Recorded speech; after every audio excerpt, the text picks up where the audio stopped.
महाराज सुरसान सिंह की हक्तक्तगी British crown Manipur महाराज का लेनरक्प मरी की मनुंगदा चही निफू की मथक्ता ओइना चटनरक्लबा नीति पथाप अमा लेनरे महाराज का ब्रिटिश ऑफिसर अमना प्रेसिडेंट ओइबा दरबार अदुगा मोत मनदब मतांग लाक्तुना महाराज की अयावा पीद्रब मतमदा वाफम अदु पॉलिटिकल एजेंट की मोत कलोइनना खुद थिंगजिलहले मदुदसु महाराज ने याद्रबदे असम गवर्नर यौनै मदुदसु महाराज ने यानिंग्द्रबदे गवर्नर जनरल इन काउंसिल अमसुंग बिलात के प्रिवी काउंसिल फाउबा थौदोक वाथोक की मतुंगिना चथनब याबगी अधिकार लेरमे मसिगी खुदम मसक खरा सुरसान महाराज सना हक्तक थोखिदब नत्ते इंग कुमजा लिसिंग अमगा चमापन निफु तरेतगी निफु मापन चही अनीगी मनुंगदा मणिपुर राज्य की वयन थौदागी मरीदा मपांगल सोलब शासक सिंह हुमदुना रावल अमर सिंह की चथरक पथवोंग थौसिल निंगथौ अमा लैरी हाइबगी व्यवहार खर वालकपा का हेनब थबक चथरकपा अदुबो बोधचंद्रना मित खाना येंगदुना मतम खरदी खांगदुना लेरमे मरम कयामुकी मनुंगदा ख्वाइदगी हेना खोइदौ सौगतपा मरम अमदी तमदा अताक अफोंगनना सा हत्पगी थबक तौरपदो बोधचंद्रना यामना थवाई सोकपा ओइखि मणिपुर मनुंगदा वाफम अदु टेंशन बे यादब थाक लाकपदगी मणिपुर दा डोमिनेंट एजेंट तमा लैत्रबनिना मथक्त पनखिबा आर्टिकल अदुगी मतुंगिना शिलोंग दा गवर्नर उनदुना वाफम अदु ममांगई थौदोक अदुमक्तदा मतम अदुगी ब्रिटिश गवर्नर न तौरम वयल सिंह वरी वैना सुगाइना खननबगिदमक्ता भरचंद्र अमर सिंह की मथक्ता वरक वातेम तौहनगे खंदुना खोंचत अदु सेम साखिबने मसिना ख्वाइदगी मरु ओइबनी हाइबतनी असिना तबा महाराज न फोंदोक्तब वाफम कयामुक लैतबसु नत्ते मरु ओइबा सिमदि ऑफिस रिकॉर्ड की वाफम ओइना मयाम न इखंग खंगने मसिगिदमक मंगजौनना चिठी इदुना गवर्नर की अयाबग लोइनना मतम लेपनदुना चटप खोंचतनी गवर्नर न कौरकप नत्ते कौबगी शक्ति लेरमलबदि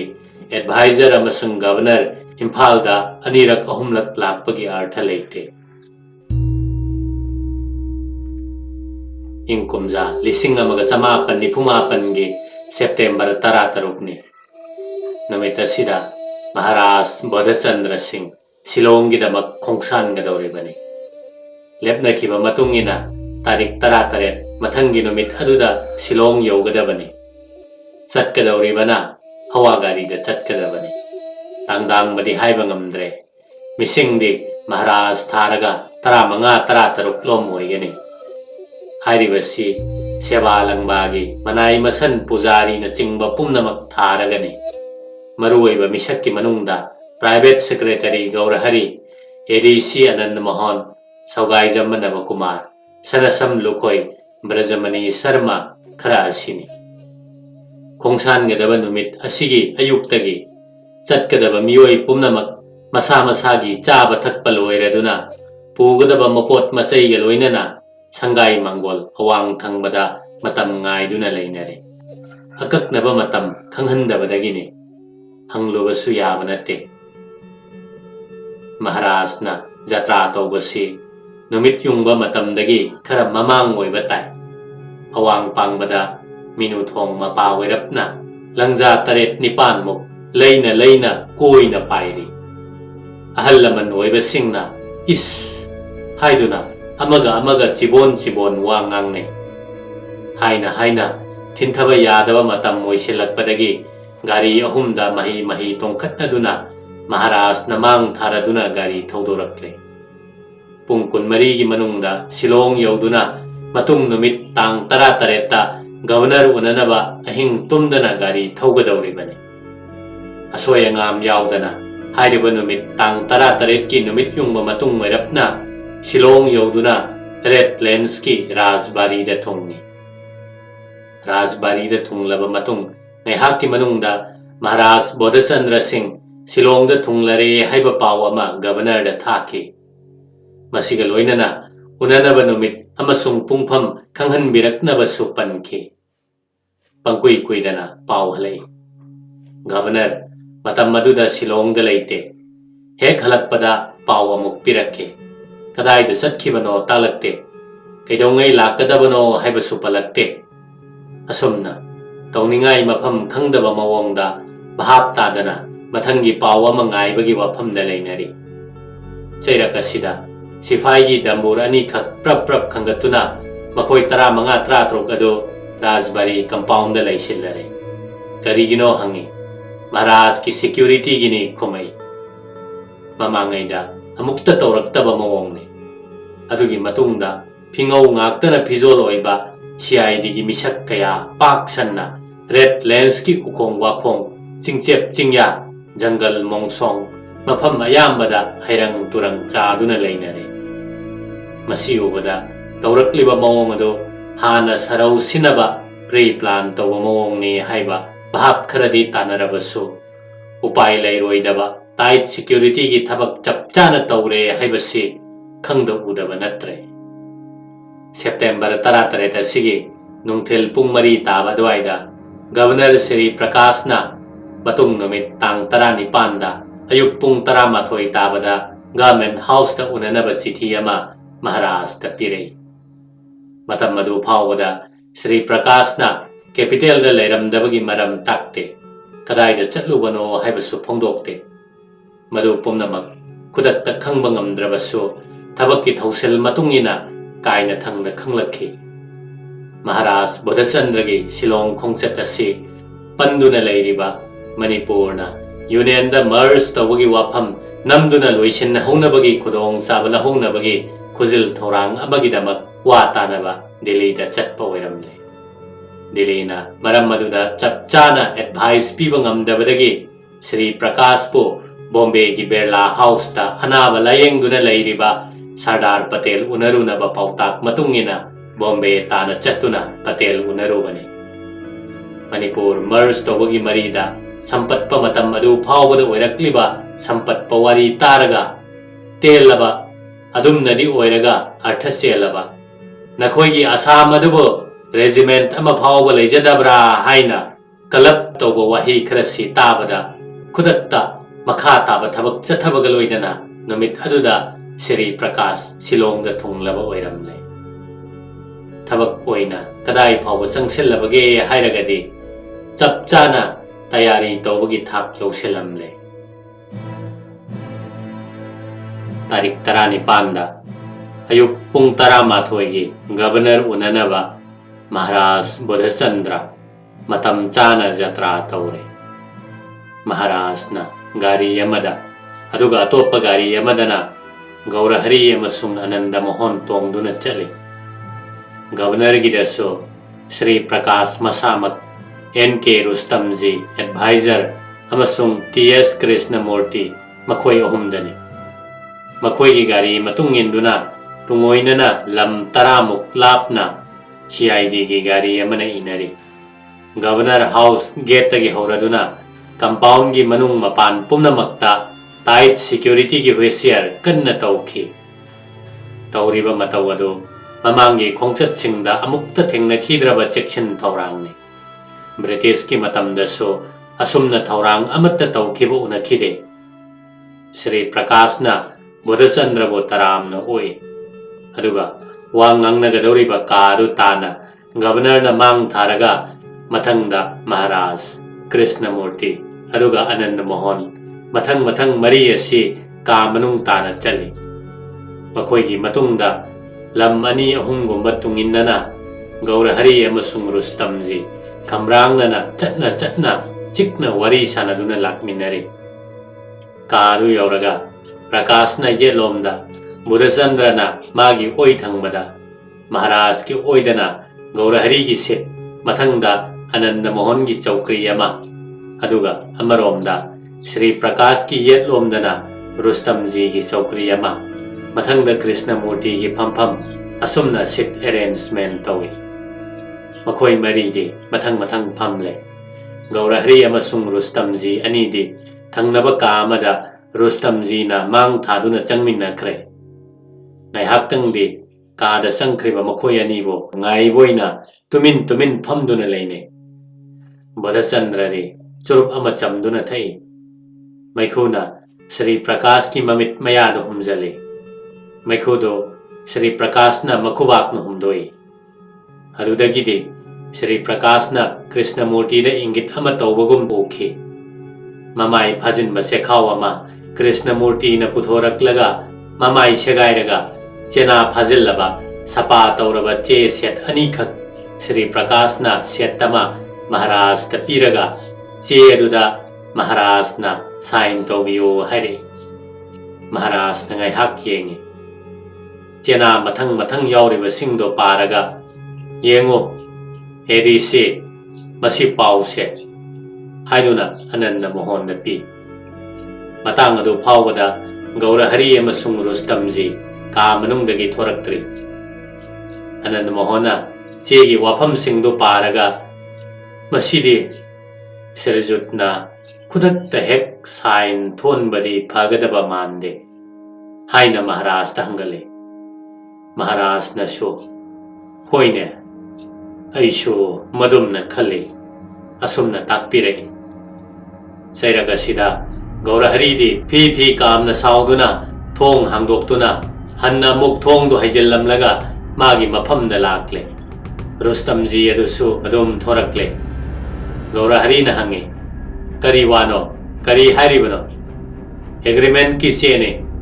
Maharaj ta soi tholo haribani Ananda Mohana khome nanai ADC nadi kari hangalibage ADC nadi hojik mak CSC sign tawba chumde hairi Maharaj na takpi Gaurahari na nanai ADC na hangatpa yamna chummi aisho madu sogale makhoi hom ngangnaribase maitei lonnani aduga makhoidusu karimata haide tuminna lei makha tarakpadadi Sri Prakash amasung Bodhachandra anigi marakta oina satharakle Maharaj na hairi mahakte constitutional head oina leijabada mangaire asigumba rajyagi wafamda mahaki Council of Minister legal remembrance ki wa darkar oi makhoi gi wa yaudana soi kok hek tawsallubada lakadaba akayatoi gi damak prajana ningthauda makhal kaya gi apati lakane madu mayokna ba araibo oiroi maram sing asi leibana Imphalda amuktang haluraga mayam tanaraba matungda soi tawge haibasi Bodhachandra na toina haikraba wani amaromda makhoina kanna taksalai Manipur Rajyada Maharaj ki sovereignty hojiksu leiri ningthauna tawba ngamdaba leitre sign tawbiyo asini asomna Bodhachandra na council ki wa yaudana soi tawba ngamde Imphalda haluraga soi tawrage Imphalda amuktang chalukhige haiba sida soi tawdanaba sikhang khang khrabada Rustamji na Maharaj na sign tawgadabane tawdabasu yaroi sign tawdana Shillong thadoktuna chatpasu yaroi matang asida Bodhachandra su prang sauraktuna Rustamji aihak nanga wangang na balak panate governor ga wangang na balak pane haina kalap tawna kon tharak pamatang da Sri Prakash na Rustamji you keep silent haina thinki matungda makhata na numit adudadi Rustamji wa maset amata ngangkhidre adugo madunadi matang adugi wafam adu tension mayabadi thokhide maikei pumnamakta thong thengjinduna upai leitaba mawongda mapangal solaba matawgum Maharaj Bodhachandra Singh mabukning nungsirakpa matawurakle mamit mitluda pirang matum sintharakpa Sri Prakash na urakpada Gaurahari da haire Mr. Gaurahari His Highness is in emotion you take His Highness to the camp Sri Prakash ki uhai sing loibaga punamak hogatuna kaadagi mapan thoraktuna Sri Prakash na Bodhachandra bu thindorei हलक्तुना Rajbari यौबगा Bodhchandra खंगचेत नमखांग खुदोल अमत्ता लौथोक्तना चेफम चाना लेंसिनखिदुना मोमपाक थक्ता हाइथदुना हिक हिक कप्तुना लेखि अवाबा नुंगाइतबा अमसुंग पुकनिंग नुंगसिबा मतमदा मियोइबगी मिलुदा पिरांग इहौबा मपान थोकना kappa नुमित अदुदा Bodhchandra महाराज ता थोखि मतौ अदुमना लेइबदी लानबा थेंगनबा याबा तानफम ओइरक्तबना ख्वांगचेत नमखांग होंदोक्तुना मांगदा तारिबा चेदुगी मरीदा करी करम तौबा ताबगे हाइबा माइकैरोमदा खनबा हौरे अतमनबा वाफम अमगी खोंगचत्ता मफम असी यौरगा ओना तैनबा वाफम अमा मांगदा पुथोरक्लिबा निंगबा कायबा मसाना तारबने हंगनिंगलिबा खंगनिंगलिबा वाफमदे महाराज साहेबना करी हाइनिंगबा वा लेबगे हाइबा असि फाउबदंगदि श्री प्रकाशना अहानबा नुमितकी उनबा सिदा हंगहनिंगबने अदुबो निंगबा कायबदे नुमित अदुदा वाफम अदुगी मरी लेनबा वा मचेत अमा फाउबा कांगथोखिदे मदुमदि मियोइबगी हौना लोनचत व्यवहारगी वांगमदा ओइना थोकप्रा हाइबा असि मतंगदे हाइनिंगी अमरोमदा महाराज की वाफम अदुदि मर्जर एग्रीमेंट अदुदा मसाना अदुम ताउथजख्रबने अदुना श्री प्रकाश न लौरइबा फिरेप्ते सरदार पटेल बो मागी चटकदबा लंबी मपाद चुमद्रिंग उबा नाकन येलोम ओइरोम उदबा जीप कारी की थौमैगुम लौरक्पा ओइना थोइ अमरोमदना बुधचंद्रना इम्फालदा मुक्तंग हलुदुना अखंग हईसिंगा वा तानरगा अमुक लाके हाइबदा श्री प्रकाश ने यानिंग्द्रिब करीनो बुधचंद्रना अमुक हलकनी हाइबगी थाजदबगी मरम लेबरा नत्रगा बुधचंद्रना करीगुमा हलक्त्रबदे शिलोंगी कांबू अमा श्री प्रकाश न लुजिंगदुना चटपा तारक्कद्रा मधुमक तौब तारक्लबदे अदुंगै इंग कुमजा लिसिंग अमगा चनिपान मरिबुद्रा माथोइगी थौदोक वारी निंगसिंग लक्पगी वाफम लक्निंगाई ओइखेब्रा पुमनमकसी अमना अमबु थाजनरक्तबगी वाफम ओइना उरे अदुना ममै थंगददि खुलाई पुथोकनरक्पा तारक्कद्रा मदुदगी हैदराबाद की फिवमदु ओइरक्कद्रा पुमनमकसी तांग 19 गी अहानबा उनबा अदुदगी थोरक्पा खननिंगाई ओइबा वाफम ngaktani खनरिबा मक्सु वाफम असिगे मरी लेनबा ngaktani हाइरिबा सिंग असि ड्राफ्ट एग्रीमेंट अदुगी आर्टिकल मयाम अदु खन नैनरक्पदा चेनरक्पा लंगला लंजिन ngaktani मरुओइना निंगबा काइबगी दशा अदु नंगबदे महाराजना मणिपुरदा लेरिङैदा सरदार पटेल की सेप्टेम्बर था मनुंगदा भारत की अचौ पिसक स्टेट पुनमक्की मर्जर की थबक लोइसनगदबनी हाइबा पाउताक की लिखुन अदुगी ई पाउ अमत्ता फंखिदे अदुमकना मसाना मखोंगना थोंगना चत्तुना थीरुबगी वाफम लाखिबनी पुनमक्कसी मणिपुरना चौखत खोंथांग खरा तुंगोइना खिबा फिबमदगी थोकपने नुमित अदुगी नुंगथिलगी चाबा थकपा लोइनरगा खनरइबा अदुमक खनरी तमलइबा वाफमगा थोकलरिबगा निंगबा काइनिंगाई ओइरबसु चेनबा यादबा तानफम ओइबना मायोंग याबा ताबने सही तौदबा यादे सही तौरमदना शिलोंग थादोकपा यारोय हाइबा रुस्तमजीगी खौगाक नाइदबा मतिक नत्तबा वांगांग ओइना लौबा तारबसु यूनियन सरकार की मरुओइबा पांदमदि मदुमकने मसिदा बुधचंद्र महाराजना मणिपुर प्रजा अमसुंग काउंसिल की वा याउदना सही तौबा ngamde मरम अदुना इम्फालदा मुक्तंग चटलुखिगे असिनी हाइरिबसी श्री प्रकाशना अमसुंग बुधचंद्रना चटनरिबा करेस्पोंडेंस सिंग अदुना ताकचरबने एग्रीमेंट की वाफम असी अहानबा राउंड की हौगलक्पदा ngairiba ओइरबसु हौजिककी मिरोना बुधचंद्र की मतंगद येंगलिबा मितियेंगा मतम मरुदा बुधचंद्रना लेपलंबा फिरेपका लेनरिबा फाक अदुगिदमक्तने एग्रीमेंट की आर्टिकल सिंगदगे मणिपुर प्रजा अमसुंग काउंसिल बुना हेन लुमना खनब्रा हाइनिंगाई बोय मतव असुमना वखल लेतादना लेनरिङै मतम नुंगथिलगी मतमदा गवर्नर दगी चिठी अमा महाराज न फंगी वारोल दे तांग 19 गी अयुक पुंग 9 मिनिट कुंथ्रादा महाराज लेंबिरौ मखा ताना वा ngangnasi haibasini Bodhachandra leiriba phibam asida amuk khanna unabada kanagadaba mande Imphalda hana mukta salukige haina paukum piki asumna sithi hangat handa chanaba sida tang 18 gi unagadaba matam haukhre sithi chanabadi lepte nakalani da pirep hongde asum tauna tang 18 gi numit asida unabagi thoram leikidre adum nadi oiraga nungthil thengtharakpa matamda Sri Prakash na pirakpa sithi gi ani suba peragi aroibada warol ama yauri madudi I shall be happy if your highness will kindly come in order that the matter may be finalized makhatana amuk aroiba ahum suba perada asumna irei I communicated to Delhi to the state ministry yesterday all that transpired at our meeting in the morning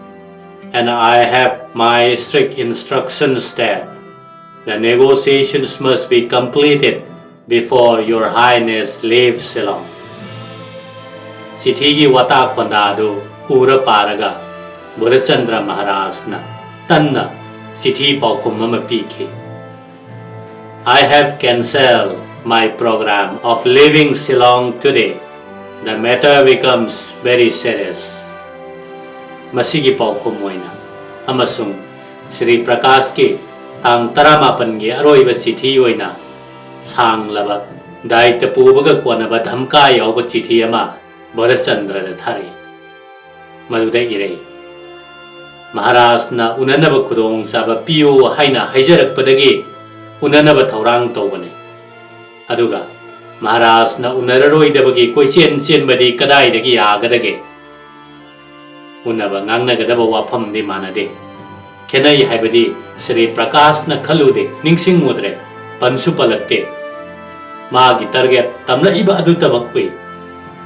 Sithigi ani suba perada asumna pali Your Highness assure that the government of India will take complete responsibility in the matter of meeting objections may be raised by the people of the state pera asigi manungda asimasu pali It is because of the government of India are desirous of having your highness cooperation rather than to take ex-party decisions that might be prejudicial to the interests of your highness. Watanaba sarau sinabagi mawong manbra haina chingnahale. Asigi paukhum moiba sithi amamuk Bodhachandra na yamna sangna Sri Prakash te iki. Aduga aroibada asumna loisele. Lastly, I pray to your excellency's kind permission to release the full text of the correspondences between your excellency and myself to the press. Maharaj ki wafam asigi paukhum pirakidre. Sahi tongnadringai gi mamangda chatnaba sithi gi manungda tarik 18 phawbada inaribasi khara kanba wahi wata khonda sijinaba yaukhrabane Sri Prakash ki aroiba oina irakhiba sida Bodhachandra tang kungi ayuk 9 tabada subsoi soidana Governor Prakash ka unagadabane amasung arepa ama tadaba yadabagi wa ngangthi Maharaj na karigumba chattuna unadrabadi makoina tawpham thokpa mathang thakki thabak paikhatkadabagi ingit su tawri kari oina paikhalakadabano haiba adudi thoina lupam thokte piriba ingittagi khangmangame pung 9 gi matungdagidi Sri Prakash thaidokpa yadaba program mathang laikhre haina su ponglap tawna palle wafam asina Bodhachandra da hena kanba saitheng ama piri mataw asum tawraduna ikibaga amuk halakpaga lainaringai numidang wairam gi mamli ba matamda Das Gupta SP ikhang khanghaudana Maharaj Bodhachandra gi ka manungda phut phaujilaktuna dandabot tawna Maharaj ta khurami Das Gupta si haukiba chahi ahum mari gi mamangda मणिपुरदा राजनीति के आंदोलन कन्न तौबा मतमदा असमदगी मणिपुरदा deputation SP ओइना थारखिबने चही मतम खरा इम्फालदा लेरमने महाराज नसु साले दास गुप्ता बलचंद्र बुसु यामना कीना लूना निंगजब मिशकमने मतम मदुददी दास गुप्ता SPCID ओइना शिलोंगदा अमुक पोस्टिंग तादुना लेरे हाइबसी महाकना हाइरबा मतमददा खंगलकपने दास गुप्तना कपना कपना महाराज हंगलकपा वाफमगी मनुंगदा मरु ओइबदे महाराजना एग्रीमेंट की सही तौ हाइबा याद्रबदे महाराज पुनिंगथौ ओइबा तोखलगा अतोप मिशक अमा निंगथौ हापलगा सही तौहनबा हाइबसी यूनियन सरकार के सेम साधुना लेरबा फिरेपनी हाइबा सिने वाफम असिदे श्री प्रकाश की सिथिदा पलकपा वही अदुगी मरमदा खनरंबा मचु अदुगी मथक्ता अमुक अचेतपा मचु संजलकपगुम थोक्रे मखोइगिदे मिशक फावबा खनदुना लेपख्रबने महाराजना खुलई थुना महाराज की तुंगदा ओइरक्कदबा बिसार तौबी हौबा थिनथबा याद्रबनी हाइना हंगतलमलगा दास गुप्ता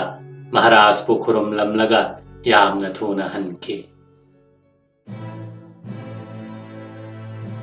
तांग कुंदा चलगा एग्रीमेंट आर्टिकल मयामदो यारिबा मखै सेमदोक सेमजिन लौथोक लौसिन हातोक हापसिन तौनबा पुकनिंग ओलकले असिगा लोइनना तांग कुनगी खोंगचत अदुगी सेम साबा हौरे अमसुंग मतम चाना लाकनी हाइबा चिठी अमसु इख्रे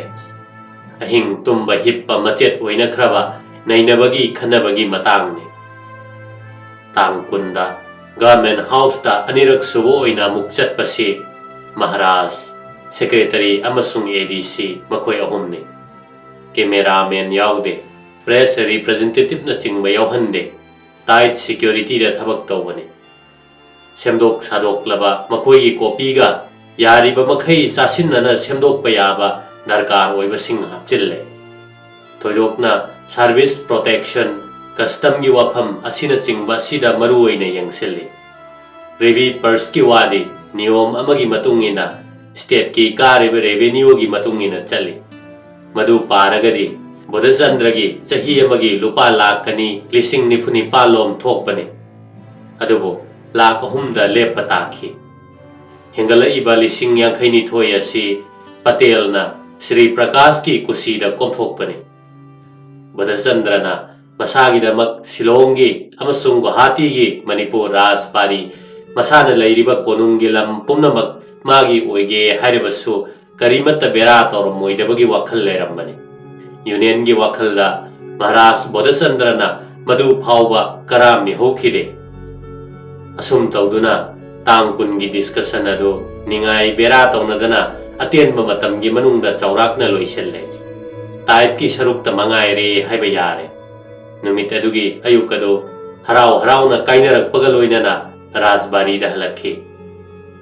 सेप्टेम्बर कुनगे अयुक उनदुना वरी साबासिना नाकल अनिमकी ओइना लोइरे हाइना लौनरबने अदुबो अमुक करी वाखंदगिनो गवर्नर श्री प्रकाशना चिठी अममुक महाराज बुधचंद्रदा इरे चिठी अदुदा इरिबा वारोल सिंगी मनुंगदा महाराजना नुमित हुमने अदुगी मनुंगदा थमोइदा अवाबा मैसा लांगखिबा स्टेट अमसुंग प्रजागिदमक खनखिबा महाराज की वाखल श्री प्रकाशना मुन्ना खंगबा उतली तौबददी इंडिया गवर्नमेंटना मणिपुर की तुंगी ओइरक्पा याबा फिबम खंदुना येंगलगा स्टेट अमसुंग महाराज की याइफनबगिदमक्तनी हाइना सुपल्ली चिठी लोइसिनबा सरुक्ता असुमना हाइरी श्री प्रकाश महाराज उनबा ओइना नुमिदांग वाइरम पुंग मंगा ताबदा लाक्सगे महाराजना महाकपो हराव हरावना ओकपियो हाइबतनी महाराज बुधचंद्रसु तांग कुनगी खुदक अदुमक्तदा लंगफैदा लेइबना मरम ओइदुना गवर्नर अमबु ओकपदा दरकार ओइबा मसाक वाटपसिंग पनबगा लोइनना चिठी अमा हनखी सेरक असिदा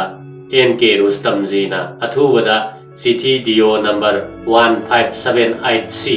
बुधचंद्र महाराज के प्राइवेट सेक्रेटरी मिस्टर गौरहरी सिंहदा मखागी वारोल असि यावबा चिठी अमा इरखी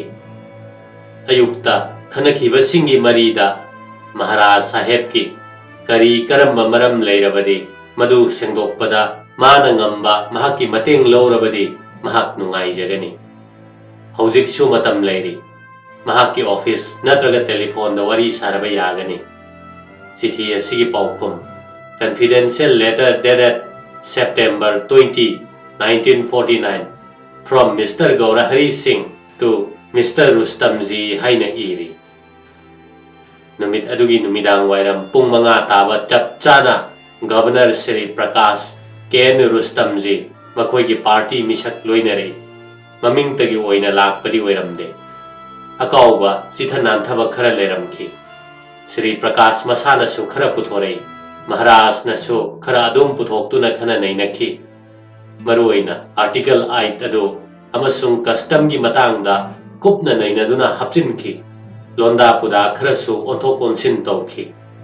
Governor Sri Prakash na hankhraga Ken Rustamji su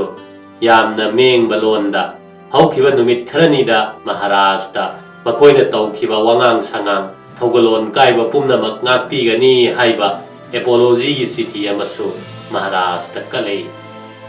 September kunda tharakpa Governor gi chithi agreement sign tawnaba lepakpa tang kunmathoi ayuk pung mapan da pangthoknaba matam madu Maharaj ki hakchang khara nungai tabagum tawduna numit adugi nungthel pung ani makhai tabada lepla si haina tangkun mathoi gi ayukta chithi ama piki Maharaj Buddhachandra na lepkhiba matam adu Sri Prakash na suyaduna lising amaga chamapan ni phumapan September kunmathoi gi nungthel pung ani makhai taba matamda agreement adu sign tawki matang asida su private secretary amasung ADC makhoi ani na thogal tawi